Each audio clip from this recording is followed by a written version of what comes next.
السلام علیکم ورحمۃ اللہ وبرکاتہ۔ سامعین، صراط المستقیم چینل پہ پھر سے ایک بار خوش آمدید۔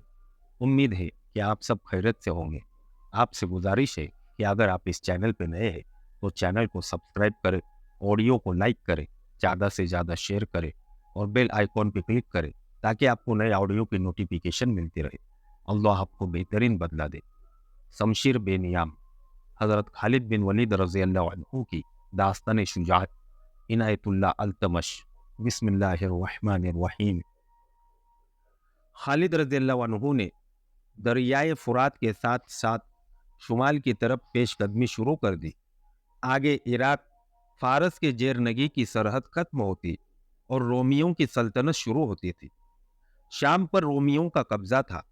خالد رضی اللہ عنہ نے بڑے خطرے مول لیے تھے، مگر یہ خطرہ جس میں وہ جا رہے تھے سب سے بڑا تھا اور مسلمانوں کی فتوحات پر پانی پھیر سکتا تھا۔ یوں معلوم ہوتا تھا جیسے ایک کے بعد دیگرے اتنی زیادہ فتوحات نے خالد رضی اللہ عنہ کا دماغ خراب کر دیا ہے، لیکن ایسا نہیں تھا۔ مورخوں نے لکھا ہے کہ خالد رضی اللہ عنہ حقائق کا جائزہ لے کر سوچتے تھے، ان کا کوئی قدم بلا سوچے نہیں اٹھتا تھا۔ خدا کی قسم، ہم نے مدینے کو زرتشت کے پجاریوں سے محفوظ کر لیا ہے۔ خالد رضی اللہ عنہ نے اپنے سالاروں سے کہا، اب ایسا خطرہ نہیں رہا کہ مرکز پر حملہ کریں گے۔ کیا یہ اللہ کا کرم نہیں کہ فارسیوں کو اب اپنے مرکز کا غم لگ گیا ہے؟ سالار کاکا بن عمرو نے کہا، وہ اب عرب کی طرف دیکھنے سے بھی ڈریں گے۔ لیکن سانپ ابھی مرا نہیں۔ خالد رضی اللہ عنہ نے کہا، اگر ہم یہیں سے واپس چلے گئے تو کسرا کی فوج پھر اٹھے گی اور یہ علاقے واپس لینے کی کوشش کرے گی جو ہم نے فارسیوں سے چھین لیے ہیں۔ ہمیں ان کے راستے بند کرنے ہیں۔ اور میرے بھائیوں، کیا تم میں سے کسی نے ابھی سوچا نہیں کہ آتش پرستوں کے پہلوں میں رومی ہے؟ اگر رومیوں میں کچھ عقل ہے تو وہ اس صورتحال سے جو ہم نے عراق میں پیدا کر دی ہے فائدہ اٹھائیں گے۔ وہ آگے بڑھیں گے اور اگر وہ کامیاب ہو گئے تو عرب کے لیے وہی خطرہ پیدا ہو جائے گا جو اس سے پہلے ہمیں زرتشت کے پجاریوں سے تھا۔ خالد رضی اللہ عنہ نے زمین پر انگلی سے لکیریں کھینچ کر اپنے سالاروں کو بتایا کہ وہ کون سا راستہ ہے جس سے رومی آ سکتے ہیں اور وہ کون سا مقام ہے جہاں قبضہ کر کے ہم اس راستے کو بند کر سکتے ہیں۔ وہ مقام فراس تھا۔ یہ شہر فرات کے مغربی کنارے پر واقع تھا۔ وہاں سے رومیوں اور فارسیوں کی یعنی شام اور عراق کی سرحدیں ملتی تھی۔ عراق کے زیادہ تر علاقے اب مسلمان ان کے قبضے میں ہو گئے تھے۔ یہی علاقے خطرے میں تھے۔ فرات سے خشکی کے راستے کے علاوہ رومی یا فارسی دریائی راستہ بھی اختیار کر سکتے تھے۔ مشہور یورپی مورخ لین پول اور ہینری سمپ نے، جو جنگی امور پر زیادہ نظر رکھتا تھا، لکھتے ہیں کہ خالد رضی اللہ عنہ نہ صرف میدان جنگ میں دشمن کو غیر متوقع چالیں چل کر شکست دینے کی اہلیت رکھتے تھے، بلکہ جنگی تدبر بھی ان میں موجود تھا اور ان کی نگاہ دور دور تک دیکھ سکتی تھی۔ وہ آنے والے وقت کے خطروں کو پہلے ہی بھانپ لیا کرتے تھے۔ خالد رضی اللہ عنہ جب فراز کی طرف کوچ کر رہے تھے اس وقت ایک خطرے سے آگاہ نہیں تھے۔ وہ نہیں جانتے تھے کہ وہ دشمن کے فوجوں کے درمیان آ جائیں گے۔ رومیوں کے دربار میں ایسی آوازیں سنائی دے رہی تھی جن میں ضروری پن تھا اور صاف پتہ چلتا تھا کہ کوئی ہنگامی صورتحال پیدا ہو گئی ہے۔ تخت شاہی کے سامنے رومی فوج کے بڑے بڑے جرنیل بیٹھے تھے۔ خبر ملی ہے کہ مسلمان فراز تک پہنچ گئے ہیں۔ یہ معمولی نہیں ہو سکا کہ ان کا ارادہ کیا ہے۔ وہ کسی اچھے ارادے سے تو نہیں آئے۔ کیا آپ کو فارسیوں کے متعلق کوئی خبر نہیں ملی؟ ان کے پاس مدائن کے سوا کچھ نہیں رہا۔ پھر ہمیں انتظار نہیں کرنا چاہیے۔ بیشتر اس کے کہ مسلمان ہمارے ملک میں داخل ہو جائے، ہمیں ان پر حملہ کر دینا چاہیے۔ کیا تم سے بڑھ کر کوئی احمق ہماری فوج میں ہوگا؟ کیا تم نے سنا نہیں کہ فارس کی فوج کو اور ان کے ساتھی ہزارہ عیسائیوں کو ان مسلمانوں نے نہ صرف یہ کہ ہر جگہ شکست دی ہے، بلکہ ان کے نامور جنرلوں کو اور ہزاروں سپندق تک گئے۔ دیوار، آپ نے ٹھیک کہا ہے۔ یہ دیکھنا ضروری ہے کہ مدینہ والوں کا لڑنے کا طریقہ کیا ہے۔